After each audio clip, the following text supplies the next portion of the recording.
क्या हुजूर एकदम पुराने लेके मानिएगा क्या आप लोग? छोड़ दे, सड़क पर नहीं चले, मवेशी लड़वाइए, मवेशी चलवाइए, टैक्स भी वही देगा क्या? आज पुल पर जिस तरीके से दो मवेशी आपस में भिड़ रहे थे, हमको तो पता नहीं, कुछ रील्स याद आने लगा कि ऐसा ऐसा कारनामा बाहर हुआ करता था। अब शहर चलने लायक छोड़िए ना, अब देखिए ना किसी के साथ कोई घटना घट जाएगी, तब हुजूर लोग का आँख खुलेगा। कहते कहते मुँह थक गया है कि कुछ इलाज कीजिए। रात में कुत्ता डराता है, सुबह में मवेशी डराता है, बच्चा लेकर जाए कि दुकान लगाए कि पुल पर चले कि नहीं चले। मालिक एक बार कह दीजिए, घर बैठे रहेंगे, टैक्स देते रहेंगे मवेशी के लिए, सानी उनी सब बनाएंगे, रोड पे रख देंगे कि भैया आप ही लोग का राज है, आप ही लोग चलिए। अब तो टोटो से चलने वाला अलग घबरा रहा है, बाइक से चलने वाला अलग घबरा रहा है। हमारा तो कलेजे धक धक करने लगा कि क्या करें। तो कई दिन से कह रहे हैं, अरे कुछ तो मान लीजिए। देखिए मोदी जी मान गए, मोदी जी ने जिन जी के बच्चों को माफ़ कर दिया, कह दिया कि कोई बात नहीं, बस अमर्यादित भाषा नहीं होना चाहिए था। मोदी जी ने खुले दिल से इंस्टाग्राम पे, पहले यूट्यूब पे थे, फिर फेसबुक पे आए, अब इंस्टाग्राम पे आए, बच्चों को सीख दी, बच्चों को समझना चाहिए, प्रोटेस्ट कीजिए। एक इनकलाब ने तो अंग्रेजों का छक्का छुड़ा दिया था, तो आप लोग जो है मर्यादित होकर के आंदोलन करते, मोदी जी को अच्छा लगता। प्राइम मिनिस्टर हैं, गाली गलौज अमर्यादित भाषा का प्रयोग नहीं होना चाहिए था। तो जेनजी के प्रोटेस्ट का तो हमने भी समर्थन किया था कि आपका मुद्दा सही है, मगर तरीक़े गलत था, तरीका ठीक करना था, माँ बहन की गाली नहीं देनी थी। प्राइम मिनिस्टर एक बहुत बड़े पद पे, देखिए हर चीज़ का एक अलग राजनीतिकरण हो सकता है, मगर इस चीज़ से समझौता नहीं होना चाहिए। मगर हुजूर, संसद में अगर यही मर्यादा पहले से मेंटेन होता, शब्दों की मर्यादा रखी जाती, सूचिता मेंटेन किया जाता, तो आज देश की जनता को यह दिन देखना नहीं पड़ता। अटल बिहारी वाजपेयी से लेकर बड़े बड़े नेता रहे, बहुत गुस्सा भी आया, मगर कभी अमर्यादित नहीं हुए।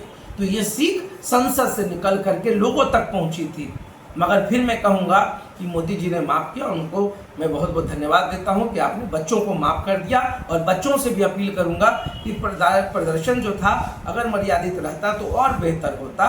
तो जेन जी की भाषा जब सबको सीख लिया है तो आप भी सीखिए। और इधर देखिए बिहार में एडीजी ट्रैफिक काफ़ी परेशान होकर के उन्होंने कह दिया कि अब कोई भी सिपाही जमादार वाहन जांच नहीं करेगा तो ओकरों पे कानूनी कार्रवाई हो जाएगी।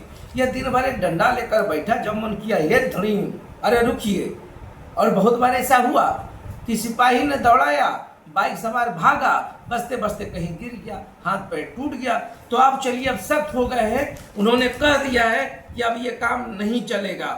और प्रेस वार्ता में एडीजी यातायात सुधांशु कुमार ने फरमान जारी कर दिया है। अच्छा लगा, 2 स्टार कम से कम समझता है कि हाँ भैया कौन क्या है।